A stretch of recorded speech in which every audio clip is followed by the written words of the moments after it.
अस्सलाम वालेकुम students, lecture number 2 में खुशामदीद। आज की इस वीडियो में हम डिस्कस करेंगे साइंटिफिक मेथड, रिसर्च और इसके स्पेशल फ़ीचर्स।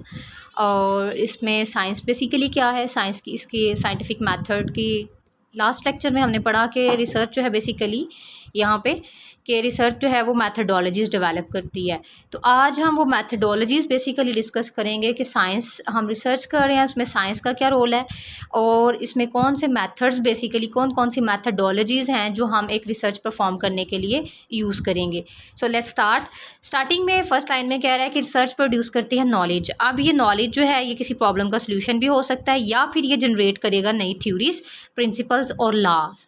जैसे फॉर एग्ज़ाम्पल अभी 2020 में हमारे पास कोविड आया और उस पर साइंटिस्ट ने रिसर्च की और उस रिसर्च से जो भी हमारे पास थ्योरीज़ आई उसको यूटिलाइज़ करते हुए उसका एक प्रिंसिपल निकाला, उसका एक लॉ बनाया और उसकी प्रॉब्लम का solution in the form of vaccination दिया, उसकी प्रिकॉशंस दी। तो वो सारी जो थ्योरीज़ थी उनके कुछ प्रिंसिपल्स बने, कुछ लॉज बने, उसको फॉलो किया गया अदारों में, कंट्री वाइज जो है वो SOPs को फॉलो किया गया। तो ये सारा एक प्रोसीजर जो है क्या कहलाता है, साइंटिफिक प्रोसीजर कहलाता है। फर्दर कहता है कि साइंस बेसिकली जो all knowledge is not science but science is knowledge itself. ठीक है, तो कहता है कि जो क्रिटिकल फैक्टर्स हैं सेपरेट करते हैं नॉलेज को डिफरेंट वेज़ में साइंटिफिक अप्रोच से। अब हमारे पास कुछ नेचुरल साइंसेस भी हैं जैसे जिसमें फ़िज़िकल और मटेरियल वर्ल्ड ऐड हो जाता है। ठीक है, और इसमें कुछ साइंसेस ऐसी भी हैं नेचुरल साइंसेस जैसे बायोफिज़िक्स, केमिस्ट्री, मैथ, इस तरह से।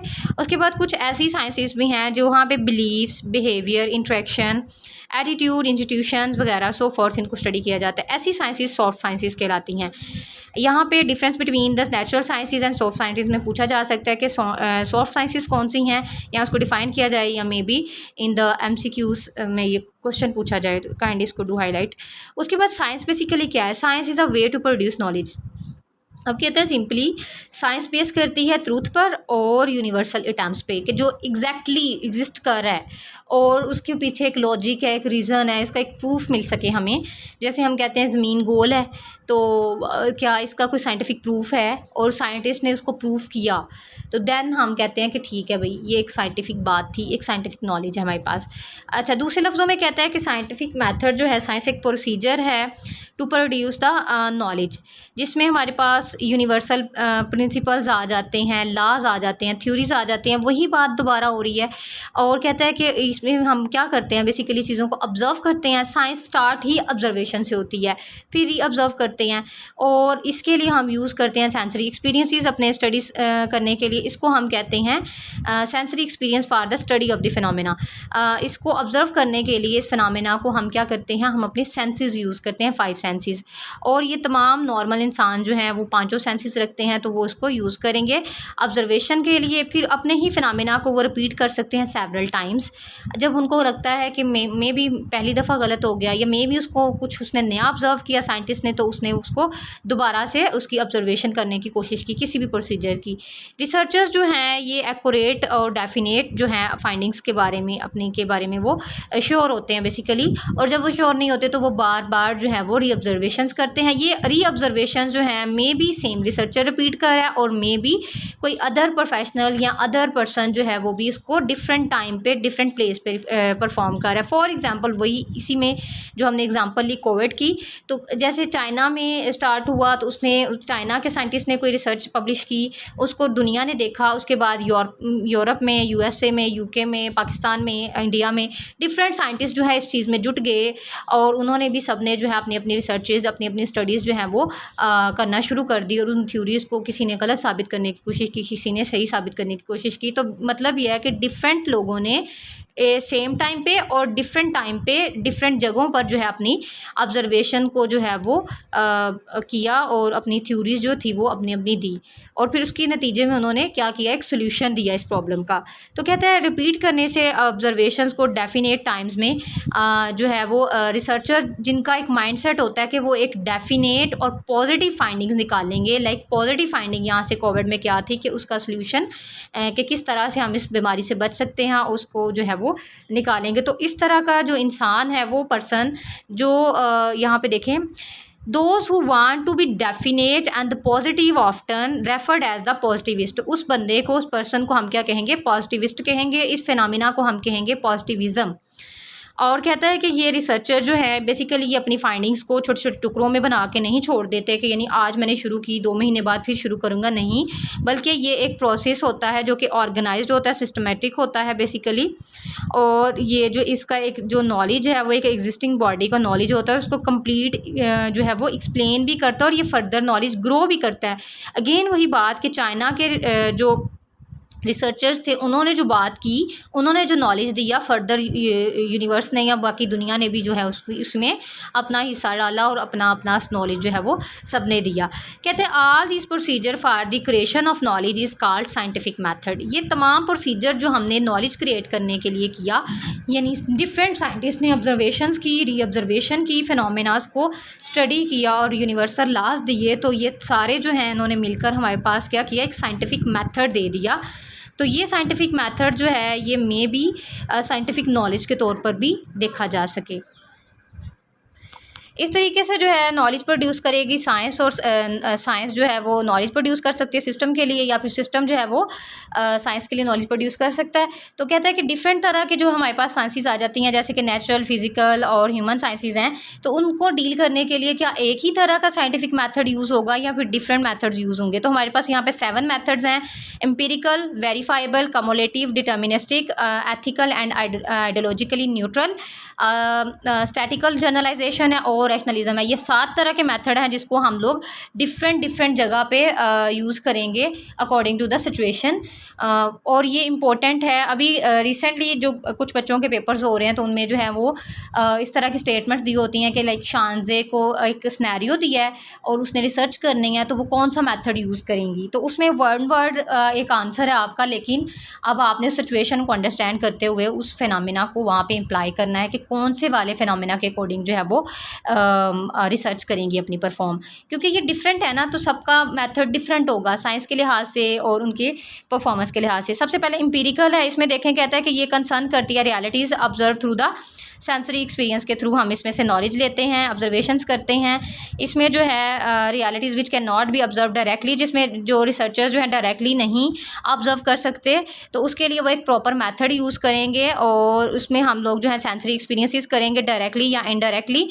फॉर एग्जांपल लेबॉर्ट्री में जो एक्सपीरियंस हो रहा है, लैब में जो एक्सपेरिमेंट करते हैं, लाइक हम एग्जांपल ले लें कि कोविड के जो पेशेंट थे उनके ब्लड में क्या था, एक वायरस था जो कोविड का था जिसको कोरोना वायरस कहा। तो उन्होंने डायरेक्टली तो उसको ऑब्जर्व नहीं किया, उसके सिम्टम्स ही थे। अब किसी को देख के तो अंदाज़ा नहीं होगा ना कि उसके सेंसेस के अकॉर्डिंग, लेकिन अब देखें उसको देखने के लिए वो क्या करेंगे, उसका ब्लड टेस्ट करेंगे, उसको एक माइक्रोस्कोप में चेक करेंगे, उसके बाकायदा टेस्ट वगैरह होंगे, तो फिर पता चलेगा कि इसका एक जो मेथड था वो बेसिकली क्या था, एम्पिरिकल मेथड, इस मेथड को हम कहेंगे। और यहाँ पे कुछ चीज़ें जो हाईलाइटेड हैं एमसीक्यूज़ के पॉइंट ऑफ व्यू से वो देखें। कहते हैं existence of heaven, day of judgment, life hereafter, God reward for good deeds, ये सारी चीज़ें जो हैं basically does not fall within the domain of scientific method. अब ये चीज़ें, ये बिलीव्स हैं बेसिकली, ये साइंटिफिक मेथड्स में नहीं आएंगे। क्यों?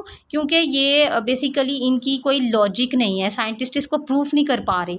तो जो चीज़ जिसकी लॉजिक नहीं आती, जिसको वो एग्जैक्टली अपने सेंसेस को देखते हुए, यूज़ करते हुए खुद नहीं देख लेते एक चीज़ को, तब तक वो इस पर बिलीव नहीं करेंगे, तो ये साइंटिफिक मेथड में लाइन नहीं करेगी। उसके बाद वेरीफाइबल इसमें आ जाता है। कहते हैं ऑब्जर्वेशन जो आपने साइंटिफिक मेथड में पहले वाले में की हैं बेसिकली, उसको जब आप री ऑब्जर्व कर लेते हो प्रीवियस फाइंडिंग्स के लिहाज से, दोबारा से उनको कंफर्म कर लेते हो, कोई दूसरा रिसर्चर या सेम रिसर्चर जो है उसको जब वो करता है तो उसको क्या कहते हैं, वेरीफाइबल रिसर्च है। रिपब्लिसिटी बेसिकली इसमें ज़रूरी होती है इस तरह के मेथड्स में। जैसे अब ये कोविड के केस में रिपब्लिक हो गया था सारा कुछ, सारी रिसर्चेज उनकी रिपब्लिक थी, पूरी दुनिया ने उसको यूज़ किया। तो यहाँ पे जो है रेवुलेशन और इंस्टीट्यूशंस जो हैं बेसिकली इस डोमेन में ये जो है आउट ऑफ डोमेन है, मतलब वही जो वही और बहान का जो कंसेप्ट है वो यहाँ पे भी आउट ऑफ डोमेन होगा। उसके बाद आ जाता है जी कमुलेटिव है। कमुलेटिव में कहता है कि बजाय इसके कि हम री इन्वेंट करें व्हील को, पहिया ईजाद करने की बजाय researchers take stock of the existing body of knowledge and try to build on it. बजाय इसके कि हम दोबारा से पहिया बनाएं और दोबारा से उसी नॉलेज को यूज़ करें, हम रिज़ल्ट को ऑर्गेनाइज करके सिस्टमाइज़ करके उस रिज़ल्ट से एक नई चीज़ बना लें। तो बेसिकली इसकी डेफिनेशन है a linkage between the present and the previous body of knowledge that has to be established and that how to be knowledge accumulate. तो इस तरह से किस तरह से एक नॉलेज इकट्ठा हो जाता है, सारा जमा हो जाता है, और किस तरह से प्रीवियस और प्रेजेंट नॉलेज को मिला के एक नया नॉलेज बना दिया जाता है। इसको हम कहते हैं कम्युलेटिव नॉलेज। उसके बाद आ जाता है हमारे पास डिटर्मिनिस्टिक। अब ये कहता है साइंस बेस करती है अजम्पशंस के ऊपर। ऑल इवेंट्स इंसिडेंट्स जितने भी हो रहे होते हैं उनकी कोई ना कोई वजह होती है, कोई ना कोई लॉजिक होती है, उसको वो अंडरस्टैंड करती है। For scientist nothing just happen का कंसेप्ट नहीं है, it happen for a reason. Basically ये एमसीक्यूज़ में पूछा जा सकता है। साइंटिस्ट के लिए जैसे हम कहें कि अर्थक्वेक आ गया, तो हम ये नहीं कह सकते कि अल्लाह की मर्ज़ी थी इस वजह से आ गया, गॉड की तरफ से ये सज़ा है, बल्कि साइंटिस्ट उसको इस वे में देखेगा कि इसके पीछे क्या रीज़न है, क्यों आया। अर्थ की प्लेट डिस्प्लेस हुई हैं, इसमें अर्थ की तरफ से क्या बेसिकली ऐसा क्या हुआ है जिसकी वजह से अर्थक्वेक आया है, ये क्यों आया है, और इसकी वजह से जो है वो कितना नुकसान होगा या खदशात होंगे। तो बेसिकली वो उसका जो नज़रिया है देखने का एक साइंटिस्ट का, वो ये है कि ये इसकी पीछे कोई रीज़न है। तो जब वो रीज़न तलाश करेगा तो बेसिकली उसको कोई ना कोई उसकी वो लॉजिक जो है वो डिस्कवर करेगा कि अर्थक्वेक जो है वो बेसिकली किसी वजह से आया है, और उसमें जो है वो ज़मीन के अंदर लावा जो है वो बाहर आया है, या उसकी क्या रीज़न हुई है बेसिकली। तो वो वहाँ पे अपनी फाइंडिंग्स जो है वो कोई ना कोई साइंटिफिक वे में रीज़न के साथ, लॉजिक के साथ जो है बताएगा।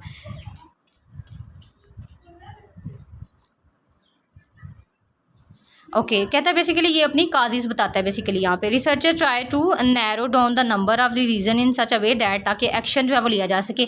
अब ये नहीं होगा कि यहाँ पे कोई 100 से ज़्यादा अजम्पशन वो बना लेगा और कहेगा कि अच्छा अर्थक्वेक इस वजह से भी आया, इस वजह से भी आया, इस वजह से भी आया। नहीं, वो चंद 4 से 5 पॉइंट्स नोट डाउन करेगा ताकि वो कम से कम इस पर नॉलेज को जो है वो अपनी अथेंटिक नॉलेज को रखे और उसके ऊपर कोई ना कोई एक्शन लिया जा सके, कोई प्रिकॉशंस नेक्स्ट टाइम ली जा सकें, ताकि एक उसकी एक फाइंडिंग्स जो है उसकी कोई आउटपुट भी निकले।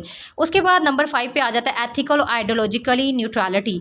अब देखें यहाँ पे अब इस तरह की जो रिसर्च है, फॉर एग्जांपल यहाँ पे एक सिनेरियो हमें दिया होगा, किसी आप कह लें कि रिसर्च कर रहे हैं किसी वोट के लिए, किसी पार्टी के लिए, तो वहाँ पे हमें एथिकली आइडियोलॉजिकली न्यूट्रल होना पड़ेगा। वो ऐसे कि इसमें अब इसको पहले रीड आउट कर लेते हैं। कहता है the conclusion drawn through the interpretation of the result data analysis must should be based on the facts of the finding drive from the actual data, not on our subjective और emotional values. अब basically कोई चीज़ में भी हमारे ही ख़िलाफ़ हो, हम यहाँ पे एग्ज़ाम्पल इसकी भी ले सकते हैं कि कौन सी पार्टी जो है वो इस दफ़ा जो है वो इलेक्शन जो है वो जीतेगी, ठीक है। उस पर जो है एनालिस्ट जो हैं बैठ के वो तज्ज़िया करते हैं, वो फाइंडिंग्स लेते हैं, वो पूरे पाकिस्तान का डाटा इकट्ठा करते हैं। तो वहाँ पर वो उनकी अपनी पर्सनल फीलिंग्स जो हैं, अपने इमोशंस अटैच नहीं होंगे, बल्कि उनको वहाँ पर न्यूट्रल होना पड़ेगा। उनको इस चीज़ से कोई कंसर्न नहीं है कि कौन सी पार्टी जीत रही है और कौन सी पार्टी के ख़िलाफ़ जो है लोगों की क्या राय है या कैसा फीडबैक है।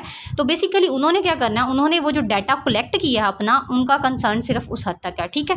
तो यहाँ पे कहता है कि रिसर्चर्स ह्यूमन बींग्स होते हैं, इनकी आइडियोलॉजीज़ होती हैं, रिलीजियस अफिलिएशंस होती हैं, कल्चरल डिफरेंसेस हो सकते हैं डिफरेंट फाइंडिंग्स के लिहाज से, लेकिन बेसिकली हमें किसी की लाइकिंग या डिसलाइकिंग में नहीं जाना रिसर्च को इकट्ठा करते वक्त। अगर ऐसा करते हैं हम, तो हम क्या करते हैं, कंटामिनेट कर देते हैं प्योरिटी ऑफ डाटा को, यानी हमने अपना डाटा गंदा कर दिया। बेसिकली इसमें इम्प्योरिटीज़ आ गई हैं। कंटामिनेशन बेसिकली कहते हैं ना किसी चीज़ में इम्प्योरिटीज़ का ऐड होना, तो बेसिकली ये इस तरह से। तो इस वजह से कहता है कि the person the one who have, उसकी इंपॉर्टेंट करैक्टरिस्टिक्स में एक ये साइंटिफिक मेथड की करैक्टरिस्टिक है कि इसका जो ऑब्जेक्टिव है उसको देखना है, न्यूट्रलिटी होनी चाहिए, प्रेजेंट रिजल्ट को अनबायस्ड मैनर में रखने के लिए, ठीक हो गया। उसके बाद सेकेंड लास्ट है हमारे पास इसका स्टैटिकल जनरलाइजेशन का मतलब होता है कि एक रिसर्च की है ना अगर किसी कंपनी ने, किसी ऑर्गेनाइजेशन में, तो उसको हम जनरली किसी और पे भी अप्लाई कर दें। लाइक यहाँ पे एग्जांपल दी है, अच्छा नहीं, वो रैशनलिज्म है। फॉर एग्जांपल एक डेयरी ब्रांड है, कोई डेयरी प्रोडक्ट्स लॉन्च करने वाली ब्रांड है, तो उसने कुछ रिसर्च किया, कोई डाटा इकट्ठा किया, तो वो कोई दूसरी कंपनी है तो वो भी उसके डाटा को यूज़ कर सकती है, तो इसको हम कहते हैं statistically generalisation. Statistics is a device of comparing what observe and what is logically expected. तो कहते हैं इसको हम यूज़ करेंगे जनरलाइजेशन में साइंटिफिक मेथड्स को किसी भी चीज़ के गोल्स अचीव करने के लिए। उसके बाद लास्ट वन है इस लेक्चर का, रैशनलिज्म, बेसिकली रीज़न को कहते हैं। इसमें हमारे पास रीज़न आएगी, कहता है science is fundamentally a rational activity होती है जिसमें हम बेसिकली रीज़न ढूंढते हैं हर चीज़ के पीछे कि क्या वजह है। साइंटिफिकली हमने देखना है कि ये है या नहीं है। अगर एक चीज़ हम देखते नहीं हैं, हम इसको प्रूफ नहीं कर पाते, तो हम कहते हैं कि ये एग्जिस्ट ही नहीं कर रही। तो साइंटिफिक मेथड में ये चीज़ें हैं। अब कहते हैं साइंटिफिक एक्सप्लेनेशन जो है उसकी मस्ट में एक कुछ सेंस होती है कोई ना कोई। यहाँ पे revelation, custom, tradition, gamble of faith और रिलीजन जो है बेसिकली इन सारी चीज़ों पे जो है लाइक करता है कि यानी कोई वही थी, जो भी हमारी रीडिंग्स थी, हमारे पास जो नॉलेज आया है वो हम साइंटिफिक नहीं, बल्कि वो हमारे पास जो है वो जनरेशन टू जनरेशन आ रहा है। और उसमें बट साइंस जो है ना वो लॉजिक पे जो है ना वो बेस करती है। रिलीजन जो है वो कस्टम बिलीव्स पे कर रहा है, फेथ वगैरह पे कर रहा है, लेकिन साइंस को लॉजिक चाहिए। तो इसके बेसिकली दो लॉजिक सिस्टम है हमारे पास, डिडक्टिव लॉजिक सिस्टम और इंडिडक्टिव लॉजिक है। डिडक्टिव लॉजिक में बेसिकली कहता है कि particular instance to general principles में, यानी एक ख़ास चीज़ से जनरल की तरफ मूव करते हैं, जबकि डिडक्टिव में हम कहते हैं कि जनरल टू पर्टिकुलर। जैसे कि एरिया पे अप्लाई करते हैं, जैसे कहते हैं आल मैन आर मॉर्टल, तमाम आदमी क्या हैं, मॉर्टल हैं। तो Mohammed is a man then therefore he is also मॉर्टल।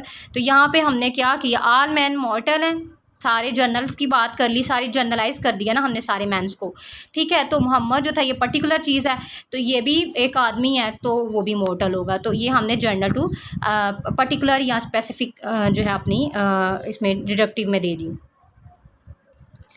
अब कहते हैं कि इस मेथड के जो है ना दो important basic two power basis हैं इसकी साइंटिफिक नॉलेज की।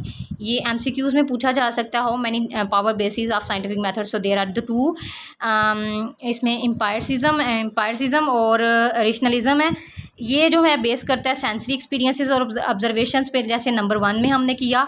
और ये रेशनलिज्म जो है ये लॉजिक एक्सप्लेनेशन पे, रेगुलरिटी पे बेस करता है। और फाइनली हम ये कह सकते हैं कि ये जो सारा हमने प्रोसीजर बेसिकली पढ़ा है एम्पिरिकल से लेके लास्ट 7 तक, तो ये सारा जो प्रोसीजर, जिससे आपको आइडिया हो गया होगा कि साइंटिफिक प्रोसीजर या जो रिसर्च है ये एक टोटली साइंटिफिक मेथड है, एक टोटली साइंटिफिक प्रोसीजर है। और इस तरह से जो हमारे पास नॉलेज जनरेट होगा इस रिसर्च को करके, तो हमारे पास ये नॉलेज जो है साइंटिफिक नॉलेज कहलाता है। तो होपफुली आप सबको इसका अंडरस्टैंडिंग होगी। थोड़ा सा लंबा हो गया lecture, but I think so के कंसेप्ट क्लियर है सबका। Thank you so much for watching. Do subscribe my YouTube channel for more updates. Stay tuned. अल्लाह हाफिज़।